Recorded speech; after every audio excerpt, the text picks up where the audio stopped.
많은 제사장들을 죽인 상태입니다.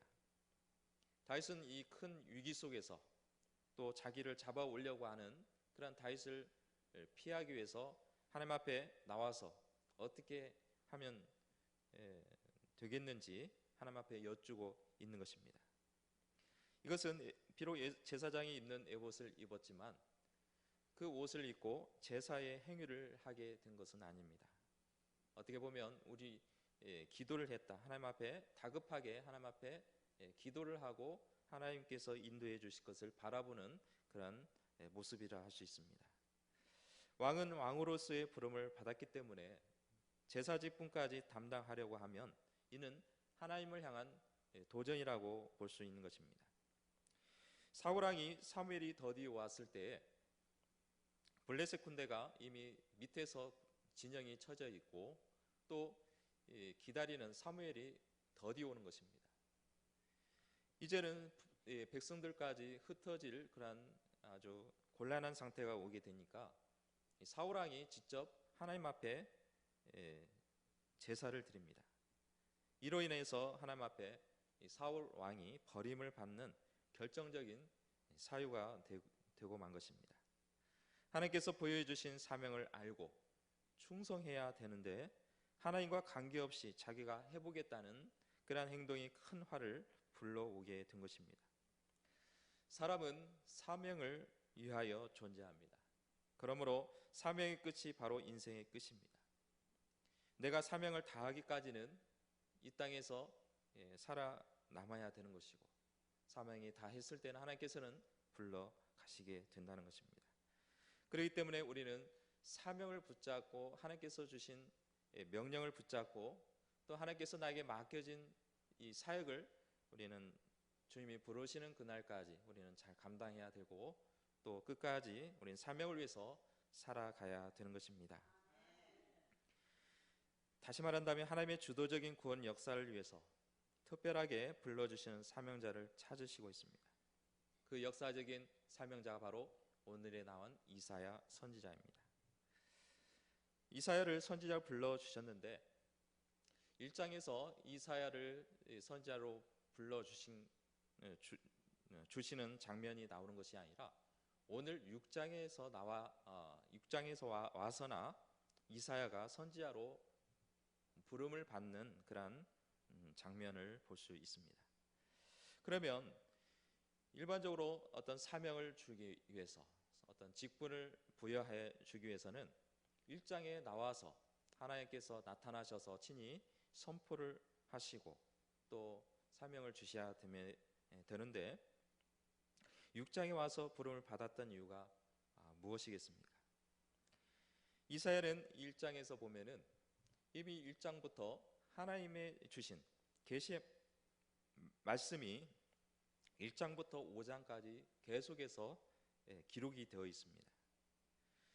그런데 이사야가 소명을 받았던 것은 6장에 나와서 비로소 나오는 것은 우리가 여기에서 특별한 이유를 찾아보려고 합니다. 이사야는 본래가 선지자였습니다. 하나님은 이미 이사야를 선지자로 세우시기로 작정하셨고 계시를 보여주셨던 것입니다.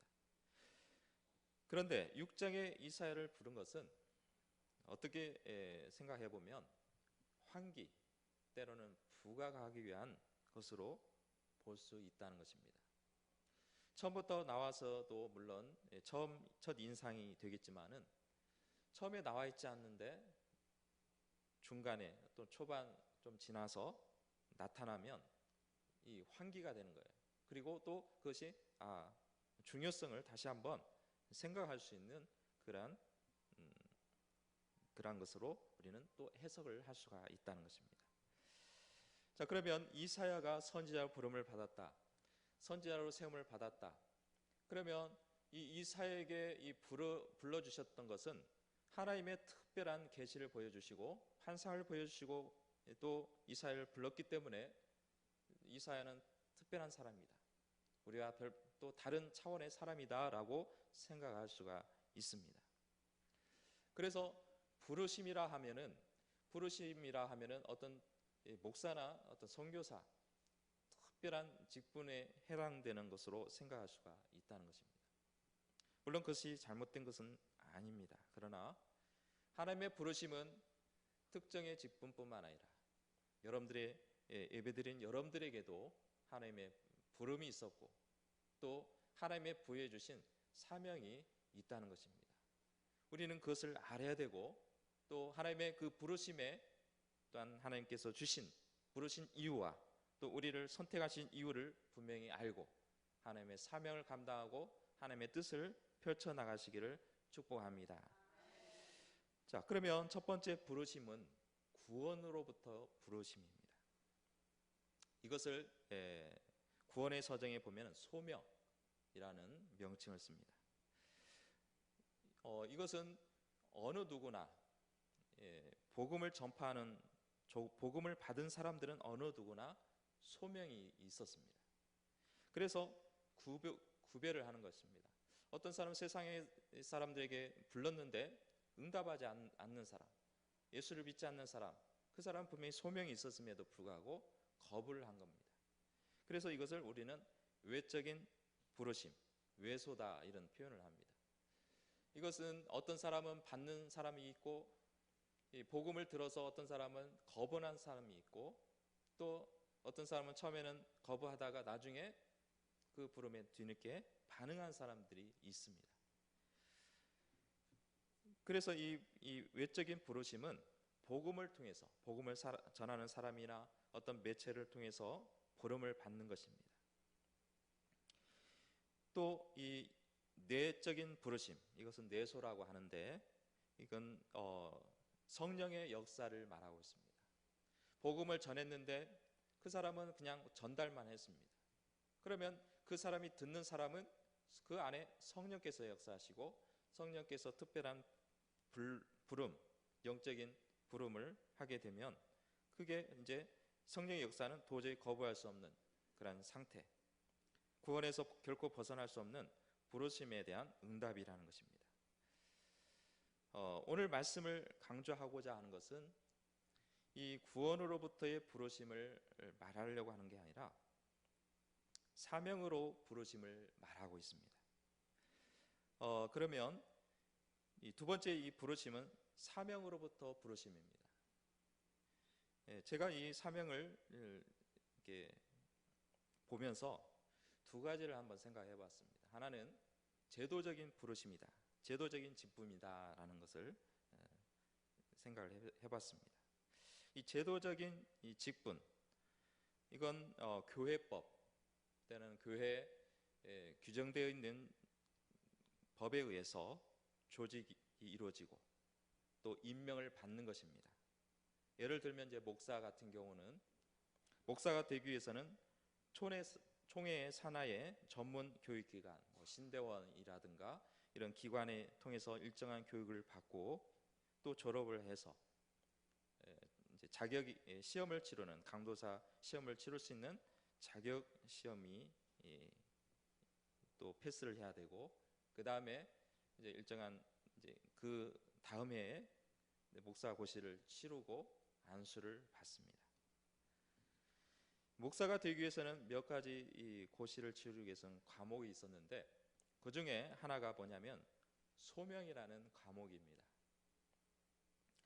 이 소명은 어떤 책자가 있어서 배운 것이 아닙니다. 이것은 소명은 본인의 신앙 고백과 또 어떻게 목사로서 부름을 받았는지를 자기가 쓰는 것입니다. 그러면 이 소명에는 내가 목사가 되려고 했는 어떻게 해서 됐는지 또 어떤 또 특별한 개인적으로 체험이 있었는지 또 어떤 사역자가 되기를 원하는지 이것은 어떤 답을 요하는 것이 아닙니다. 이런 어떤 규정이 있어서 이런 답을 쓰라는 것이 아니라 내가 이 목사가 되려고 하는 이유와 또 확신 이런 것을 작성을 하게 합니다. 성경에서 나와 있는 오늘 이사야 선지자처럼 특별한 계시를 받아서 너는 목사가 되어라 하고 주님으로부터 명령을 받은 사람은 아마 한 사람도 없을 것입니다. 이것은 뭐냐면은 제도적인 그러한 직분을 얘기하려고 합니다.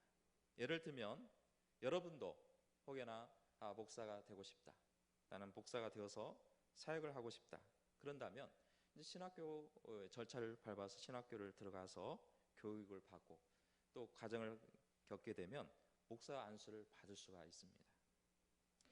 혹여나 이제 나는 여자니까, 나는 목사가 여자니까 목사가 될 수 없다, 그런 분은 또 통합 측에서는 이 목사 안수를 줍니다. 장신대 졸업을 하게 되고 또 여목사가 될 수가 있습니다. 합동에서 나온 어떤 교단에서는 여자 목사, 즉 여자 여성도에게도 안수하는 그런 곳이 있습니다. 이것은 가정입니다. 여러분들에게 목사가 되라는 그런 말씀을 드리려고 하는 것이 아니라 제도에 따른, 제도가 갖춰져 있는 자격을 갖추고 과정을 받게 되면 목사가 되는 것이지, 하나님께서 특별히 불러가지고 갑자기 꿈에 나타나서 환상을 통해서 보여주시는 것이 아니라는 것입니다. 그렇기 때문에 아직은 목사가 하기로는 너무 미숙한 사람인데 때로는 이런 교육 과정을 밟아서 목사가 될 수 있는 경우가 얼마든지 있을 수 있다는 것입니다. 그렇기 때문에 어떤 직분을 받기 위해서는 잘 훈련되고 또 신앙적으로 잘 배워서 배운 그런 성도가 신학을 배워야 되고, 그럴 때 좋은 목사가 될 수가 있습니다. 마찬가지로 장로가 된다, 권사가 된다, 또 집사가 된다, 이런 모든 그 직분도 자격이 되기 때문에 맡은 것이 아니라 하나님의 나라와 교회를 섬기기 위하여 세움을 받는 직분으로서 열심을 품고 섬기고자 하는 모든 분들은 주님의 부름을 받는 직분자가 되어야 합니다. 그래서 이 직분을 성취할 땐 기본적으로 나이, 권사는 뭐 기본적으로 45세가 만 45세가 돼야 한다. 또 안수집사는 만 35세가 돼야 된다. 또 성별, 또 세례 여부, 이제 기본적으로는 세례를 받아야 되고 입교가 된 분이 이제 자격이 되는 것이죠. 그래서 피선거권을 갖게 됩니다. 그리고 득표를 하게 되면 3분의 득표의 3분의 이상이 되면 정한 교육을 이수하고 임명을 받는다는 것입니다. 그런데 꼭 선거를 통해서만 임명을 받게 된다면 정말 이 권사해야 될 사람이 투표수가 부족해서 떨어지는 경우가 있습니다. 그래서 가장 좋은 것은 선거를 통하지 않고 신앙심이 좋고 또 교회를 위해서 열심을 품고 또 봉사를 즐거이 감당하기를 원하는 성도들이 선출할 수가 있어야 됩니다. 그러나 사람들은 어떻습니까? 이분은 정말 이 권사를 세웠는데 또 다른 사람이 주관적인 생각에 불공평하게 느껴질 수 있습니다. 나도 열심히 했는데, 나도 그런 열심을 품었는데 왜 나는 왜 피택을 되지 않을까, 이런 생각을 할 수 있습니다. 그래서 공정성을 기하기 위해서, 공정성이라고 했지만은 뭔가 말이 없기 위해서 투표를 하게 된다는 것입니다. 투표는 사람들의 인지도가 높으면 당연히 사람들이 표를 줄 수가 있지만 속에서 열심히 하고 사람들이 잘 알지 못해도 열심히 하는 사람도 있어요. 또 열심히 또 기도 생활하고 또 하나님 앞에 충성하고자 하는 사람들이 있습니다. 그런데 인지도가 없어요. 사람들이 잘 알지 못합니다. 그러면 표가 자연적으로 떨어질 수밖에 없습니다. 그리고 요즘에는 어떻습니까? 임직 이제 투표를 하게 되면, 공동회를 하면은 너무나 인색하다는 거예요. 왜냐하면 자기는 되고 싶지만 다른 사람에게 표를 찍는다는 게 쉽지 않습니다. 가장 좋은 것은 추천과 또 본인이 정말 이 직분을 맡아서 하고 싶습니다, 열심을 품고 싶습니다, 그런 본인의 의중이 가장 좋다고 봐집니다. 디모데전서 3장에 보면은 감독과 집사에 대한 자격에 대해서 나와 있습니다. 본래 권사라는 직분은 성경에는 나와 있지 않습니다. 또 이 서리 집사라는 명칭도 사실은 없습니다. 그런데 권사의 역할을 얼마나 큰 비중을 차지하는지 너무나 잘 아는 사실입니다. 이는 성경에는 기록이 되어 있지 않지만, 언급이 되어 있지 않지만은 여자 집사에 준한 직분은 세워서 봉사케 하게 된다는 것입니다. 목사나 장로, 집사에게 안수를 주지만은 또 권사에게는 안수를 주지 않습니다.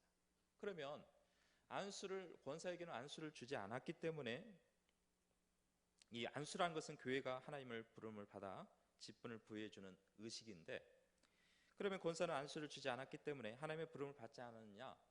그렇게 볼 수가 없다는 것입니다. 성경에는 감독과 집사에 대해서 언급이 되어서 그렇지, 제도가 딱 정하면, 제도에 따라서 정하면 되는 것이지, 우리 모두는 다 하나님 앞에 부름을 받은 사람, 또 소명을 받은 사람이라는 것을 우리는 늘 기억해야 될 줄로 믿습니다. 여러분에게 한번 질문을 해보겠습니다. 목사는 결혼을 해야 안수를 받을 수 있습니까? 아니면 결혼하지 않아도 안수를 받을 수 있습니까? 예, 결혼을 해야 된다는 그런 의견을 말씀해 주셨는데, 교회의 헌법이 있는데 그 헌법에는 목사 안수를 받기 위해서 결혼을 해야 된다는 조항이 없습니다. 일반적으로 천주교와 달리 기독교에서는 결혼을 하는 것을 관례로 여기는 것이지, 교회법이 정해졌기 때문에 결혼을 해야 안수를 준다, 이것은 법에는 없습니다. 그렇다면 미처 결혼을 하지 못했는데 안수를 받을 수 없느냐는 것입니다. 교회법에는 언급되지 않았지만 노회마다 다릅니다. 어떤 노회에서는 미혼이지만 안수를 주는 노회가 있고, 어떤 노회에서는 그래도 목사가 되기 위해서는 결혼을 해야 된다, 그렇기 때문에 결혼을 해야 안수를 주는 노회가 있습니다. 이것은 법에 의해서 결정된 게 아니라 노회에서 그냥 그렇게 관례로 결정이 되는 것입니다.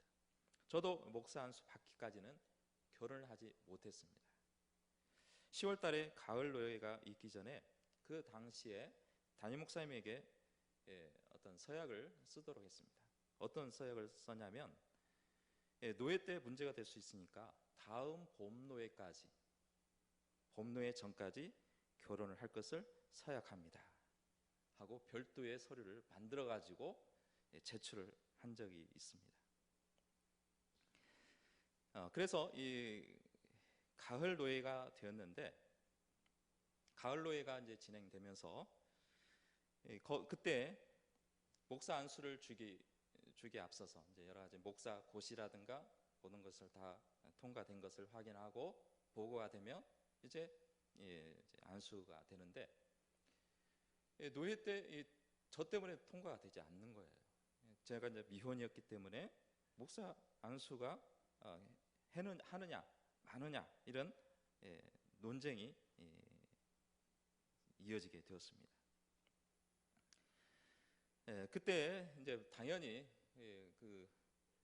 우리 이제 그 당시에 담임 목사님을 주축으로 한 이제 거기도 이제 정치 노선이 있습니다. 근데 거기에서는 당연히 찬성하겠지만 반대에서는 이제 정적 입장에서 이제 반대를 하겠죠. 그래서 그 다른 성향에 가진 목사님이 제동을 거는 것입니다. 그러다가 이제 이건 의도성이 아니니까 뭐 일부러 결혼을 하려고 하지 않는 것이고, 때가 이제 됐지만은 미처 못하는 경우가 있지 않습니까? 여러분들 결혼이 마음대로 됩니까? 그럴 것 같으면 얼마나 좋겠습니까? 그러나 이게 인간이 마음대로 할 수 없는 것이기 때문에 안수 주자는 의견으로 모아졌습니다. 그런데 한 목사님이 끝까지 반대를 하는 것입니다. 그래서 회의가 점점 길어지게 되었습니다. 저는 이제 안수자들은 이제 바깥에서 이제 대기하고 있었고, 또 이제 만약에 이제 바로 안수되면 언제든지 들어갈 수 있는 그런 준비된 상태였습니다. 나중에 안 것이지만 전에는 한 사람이 그런 전례가 있었는데 그 외에는 없었다는 거예요. 그리고 반대를 주장하는 목사님은 디모데전서 3장 2절의 말씀을 가지고 반대를 주장을 하는 거예요. 뭐냐면은 감독은 한 아내의 남편이 되며 라는 말씀을 들고 반대 이유를 들었습니다. 성경이 교회법에서는 없지만 교회법보다 상위법인 성경에 기록되어 있기 때문에 목사가 되기 전에 첫 단추부터 잘못 끼우면 나중에 어떻게 되겠느냐는 것입니다. 변질된 목사들이 얼마나 많은데 처음부터 제대로 단추를 끼워야 하지 않겠느냐 하고 반대를 한다는 거예요. 그러다가 저는 이제 회의가 점점 길어지면서 바깥에서 이제 속으로 이렇게 생각을 했어요. 이제 기다리다가 안 되겠다, 안 되는갑다 하고 마음을 어느 정도 접었습니다. 그래서 기다리지 못하고 가려는 마음이 이제 가려고 하는데 그때 갑자기 한 목사님이 나와서는 제 앞에 서서 하는 말이 이런 말을 합니다. 조금만 있어라.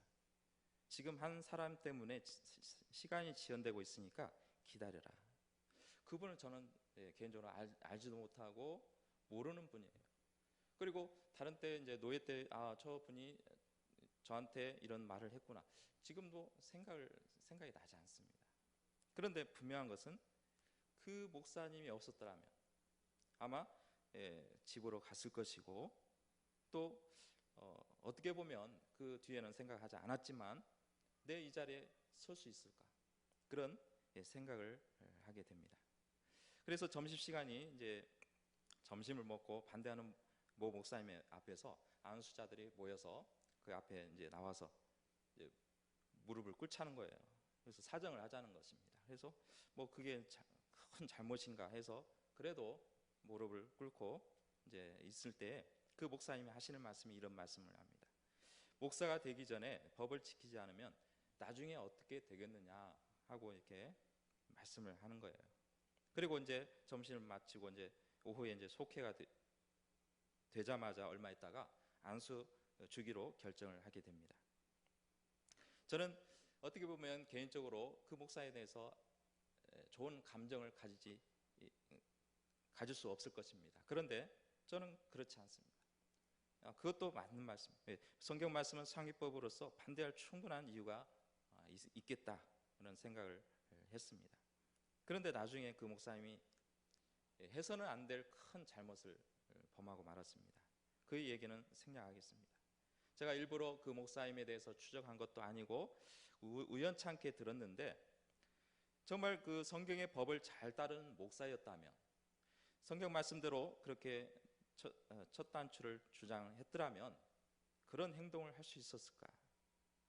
저는 이렇게 생각합니다. 처음에는 첫 단추를 잘못 채웠어도 다시 채우면 된다고 생각이 됩니다. 그리고 마지막까지 제대로 채우는 것이 중요한 것이지 중간에 조금 잘못되었다고 해서 그것이 끝까지 갈 거라고 생각해서는 안 되고 마지막까지 우리는 단추를 제대로 채워야 되고 또 마지막까지 우리는 하나님께서 주신 사명을 잘 감당해 나가야 될 줄로 믿습니다.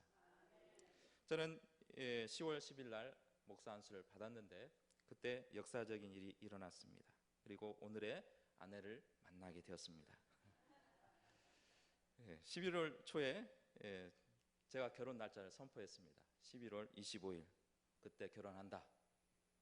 해를 넘기지 말라. 결국에는 제가 쓴 서약을 지키게 된 것입니다. 우리는 제도를 무시해서는 안 됩니다. 그래서 총회 기간, 때로는 노회, 당회 기간, 요직을 맡고 있는 구성원들이 중요하다는 것입니다. 총회나 어떤 기관이나 제도가 잘못된 게 아니라 그 제도 아래에 있는 구성원들이 잘못되었기 때문에 좋은 제도를 만들어졌는데 또 하나님은 이 제도를 통해서 하나님의 역사를 성취해 나가시는데 거기에 구성원들이 잘못된 생각 또 하나님의 뜻에 맞지 않는 그런 어긋난 생활을 판단을 하기 때문에 문제가 된다는 것입니다. 제도 무용론이 나오게 된 것도 제도가 잘못된 게 아니라 이것을 제도를 악용하는 사람들 때문에 문제가 되는 것입니다. 우리는 사람이 바꿔야 되고 사람이 바뀌었을 때 한국 교회가 바꿔질 줄로 믿습니다. 여기까지 이 제도적 부름에 대해서 설명을 했습니다. 가장 좋은 것은 제도적 부름 머물지 않고 하나님께 언제든지 쓰임 받기를 원하는, 또 하나님께서 쓰시고자 한다면 즉각적으로 반응을 하게 된다면 이것보다 더 이상적인 것은 없을 것입니다. 그래서 이 제도적 부르심과 또 구별해서 파송을 위한 부르심, 이것을 분리를 해봤습니다. 이 파송을 위한 부르심은 일반적으로 이제 선교사들이 파송을 받기 위해서 예배를 드리고 파송을 받을 지역에 그 나라에 훈련을 받고 파송을 받는 것으로 우리는 생각을 하게 됩니다. 선교사의 훈련을 받고 선교사로 파송되는 것, 가장 중요한 부르심이라고 볼 수 있습니다. 그러나 선교사만 파송을 받는 게 아니라 저와 여기에 있는 모든 성도들은 하나님 앞에 파송을 받은 부르심을 받게 된 줄로 믿습니다. 바로 직분을 세우고 사명을 부여해 준 것은 하나님께서 쓰임을 받고자 세움을 받았기 때문에 우리는 그것을 절대로 망각해서는 안 된다는 것입니다. 하나님의 일하심에 관심이 없고 직분에만 관심이 있다면 그것은 문제가 될 수가 있다는 것입니다. 그래서 우리는 직분을 맡은 것에 만족할 것이 아니라 내가 이 직분을 맡은 것은 하나님께서 언제든지 나를 쓰시고자 할 때, 또 나를 보내고자 할 때 나는 그 부름에 응답하리라, 또 늘 준비하리라, 그런 마음으로 우리는 파송을 위한 부르심을 응답해 준비해야 될 줄로 믿습니다. 오늘 말씀에 누구를 보낼고 제도적으로 세워진 사람들은 많습니다. 하나님이 사람이 없어서 누구를 보낼고라고 하셨겠습니까? 유대인들, 이스라엘 백성들은 제사장도 많이 있을 것이고 레인도 많이 있었을 것이고 거기에는 선지자도 많이 있었습니다. 그 이전에 엘리야 선지자들이 선지 생도들을 양성하는 것을 보았을 때에 어떻게 보면 선지자들은 엄청 많이 있었을 것입니다. 그렇다면 선지자도 세워졌고 제사장도 세워졌고 또 많은 레인들도 있는 상황에서 하나님께서 보내시면 됩니다. 명령하면 됩니다. 그런데 하나님께서 고민한다는 겁니다. 누구를 보낼고 누구를 보내려고 하는데 보낼 사람이 없다는 것입니다. 제도적으로 세워진 사람이 많이 있는데 정작 하나님 앞에 하나님께서 쓰시고자 하는 사람이 보낼 사람이 없다는 것입니다. 이사야 선지자도 이미 선지자 사역을 하고 있는 상황이었습니다. 일반적으로 하나님께서 나타나셔서 불러서 파송을 하면 됩니다. 요즘 새벽에 에스겔서의 말씀을 전하고 있는데 에스겔은 처음부터 환상을 보여주시면서 말씀을 받아 먹어라, 그리고 이스라엘 백성에게 너를 보내노라 하고 명령을 합니다. 예레미야 선지자도 처음부터 나타나셔서 모태에 짓기 전에 너를 알았고 내가 배에 나오기 전에 너를 성별하였고 너를 여러 나라의 선지자로 세웠노라 라고 하면서 파송을 위하여 불러주셨습니다. 그런데 이사야 선지서는 1장부터 부르심이 나타나지 않고 6장에서 비로소 이사야 선지자를 소명하는 것을 볼 수가 있습니다. 그리고 이 독특한 것은 하나님께서 직접 이사야에게 네가 가라, 네가 가서 이스라엘 백성들에게 전하라 라고 명령을 한 게 아니라 이사야 선지자 앞에서 이사야가 이 스랍들 앞에서 이 하나님의 영광을 보았을 때에 망하게 되었도다. 부정한 입술 또 부정한 백성들 사이에서 거주한 나에게 만군의 여호와를 보았으니 나는 죽게 될 것이다 할 때 스랍 중에 하나가 나와서 부적가로 그 입술에 핀 숲을 댑니다. 그리고 내 죄가 사하여 졌노라 하고 선포를 합니다. 그리고 나서 주님께서 하신 말씀이 뭐냐면은 내가 누구를 보내며 누가 우리를 위하여 갈고, 이때 이사야 선지자는 내가 여기 있나이다, 나를 보내소서라고 기꺼이 자언하고 있습니다. 그렇다면 거기에는 이사야 외에는 아무도 없습니다. 옆에 있는 사람도 있다면 당연히 이 자원을 받겠지만 이사야 선자 하나밖에 없습니다.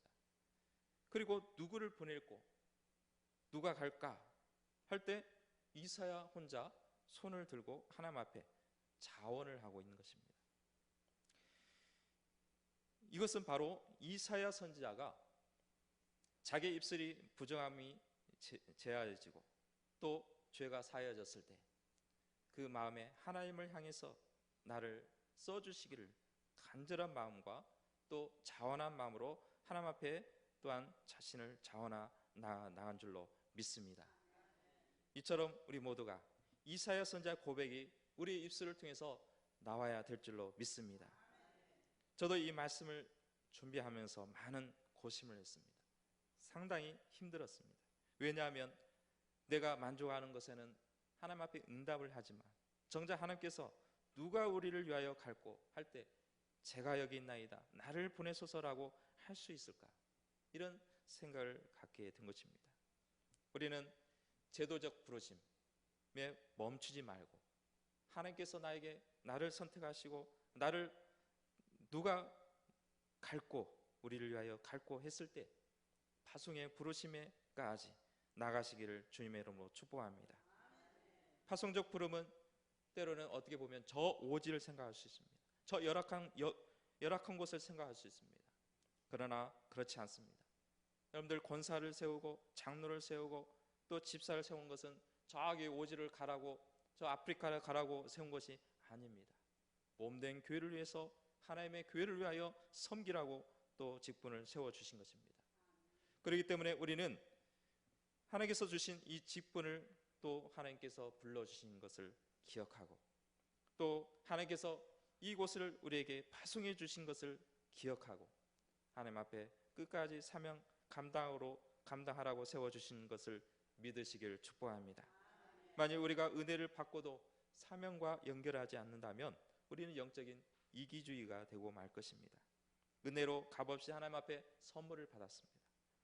그런데 이 은혜 받은 후에는 은혜에 대한 빚진 자가 된 것입니다. 사도 바울이 고백한 것처럼 나는 헬라인이나 야마인에게 빚진 자라. 복음의 빚진 자라는 것입니다. 내가 복음을 받았기 때문에, 은혜를 받았기 때문에, 생명을 얻었기 때문에 이제는 내가 하나님 앞에 부름에 응답해야 되고 또 하나님께서 가라고 명령하셨을 때 기꺼이 우리는 그 부름에 응답해야 나갈 줄로 믿습니다. 오늘 이사야 선지자의 부름을 받고 마지막 13절에 보면은 나본 자에 대한 사상이 나와 있습니다. 바로 이사야 선지자를 부른 것은 하나님의 메시아 왕국으로서 거룩한 그루터기를 남겨놓았으니 너는 가서 이 그루터기를 향해서 복음의 메시지를 전하라는 것입니다. 이 그루터기는 바알에게 무릎을 꿇지 않는 7천인들을 주님께서 숨겨놨다는 것입니다. 오늘 우리에게 주신 이 사명은 하나님께서 숨겨놓은 7천인을 찾기 위해서, 잃어버린 백성들을 찾기 위하여, 그루터기를 찾기 위하여 우리를 선택하시고 불러주신 줄로 믿습니다. 오늘 우리가 제도적인 부르심에만 멈추지 마시고 궁극적으로 하나님께서 나를 불러주시는 파송, 누가 우리를 위하여 갈고 할 때 제가 가겠나이다 나를 보내소서라는 그러한 고백이 저와 여러분들의 입술을 통해서 나오시기를 주님의 이름으로 축복합니다.